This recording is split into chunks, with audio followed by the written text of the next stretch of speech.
Hey guys, so how is everybody? I hope you're all well. We're back here on Josh's 1010. Got his engine assembled. I just kind of want to apologize for the last video, the rant that I kind of done in it, but something really needed to be said. Still today, kind of having to deal with some of those guys. I've been just, you call it muting them from your comments. They're not allowed to comment on your videos. We're not allowed to actually block users anymore like we used to be able to, but we can block them from being able to comment in the public comments. So, and we're able to report them to YouTube 2 or 3 times of getting reported, and they should shut their account down. So whatever, some people are going to be childish. It just, whatever it is, what it is. A little joking's fine, but some people just try to get too personal and want to just try to get a rise out of you any way they can. They ain't really letting it bother me, but, a man can only handle so much of something before he kind of has to say something. And you'll have to forgive my daughter's German Shepherd. She loves to bark. Anyway, got Josh's engine assembled this evening. Everything went together pretty good. If you'll remember, we had a scored piston. I wanted to show this. One of you guys had asked about crank seals. You rarely ever find this big seal like on any of the saws that's bad. You can see maybe this one's still pliable. I would reuse that. It would seal just fine. 9 times out of 10, this little seal that goes on the PTO side, this one you can't even move it. That's my fingernail flicking the rubber part of it. They're always 9 times out of 10 set up and hard as a rock. He had asked about the 700 seals, I think. Uses the same seal, believe it or not. That's not a big bearing. The first one I tore down, I thought it was a big one-piece bearing deal, but it's not. It honestly has the same bearing as this saw as well. It's just a big sleeve. I don't know why they done that the bearing and seal actually drives into, that goes down in to the oil tank and the bearing pocket of the 700, like the 80 or 800 and your 81s and 850s. Just a little different design. But anyway, maybe that'll help. But I got to digging around. I had a whole nother piston and cylinder here. We used a piston from that. It ended up tightening squish up a little bit, honestly. Originally, this thing had like 63,000 squish. We had checked compression at 140, but the combustion chamber in the top of the piston and the exhaust port were just closed off. I'd showed one side of the exhaust port. It was just packed full of carbon, so realistically, with the age on it, it was probably 125, 130 psi saw. He does have videos on his channel of it running. You guys seen the piston. It's kind of crazy what things can look like on these, and they still run. And if you're not familiar with them, 125 to 140 psi is generally normal on these. 130 psi usually on a good healthy one. But anyway, I've got a piston.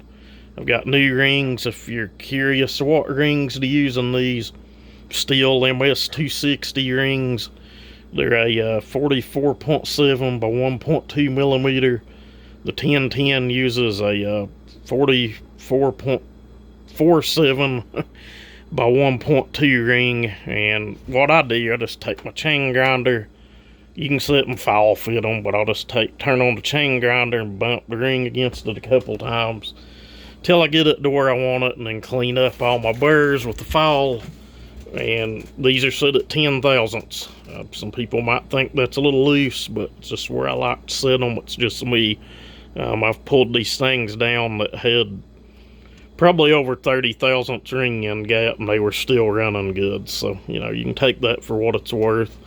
It is a cast iron sleeved cylinder. Not all Macs are plated.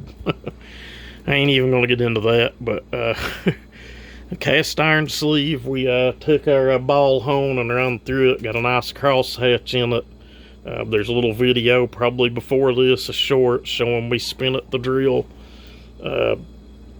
Put new seals in it. I get those from Sawzilla. They're Proline brand. They're a little costly, but they seem to be a pretty high quality seal. You can take those seals and go to Napa or most any parts store, and if there's anyone there worth their salt, they should be able to look up the part number on the seal or measure them up and come up with oil seal to go back in your saw. But it's easier just to get on eBay and pick up some seals. Let's see, I've got 2 new gasket sets sitting here. I usually like to order extra when I'm ordering.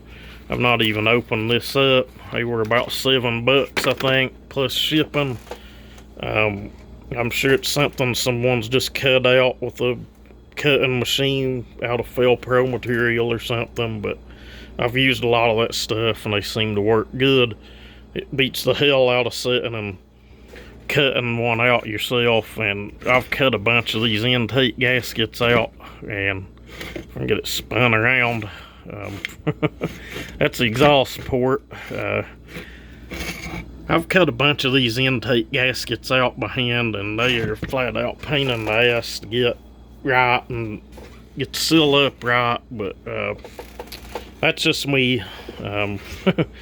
Next thing on our agenda is let's see, timing numbers. Someone's gonna want to hear that. 46 thousandths squish at 63 thou originally. 105 on the exhaust. Finger ports are like at 118 and a half, 119. Rest of the transfers are at 120 when the intake's 59 and a half.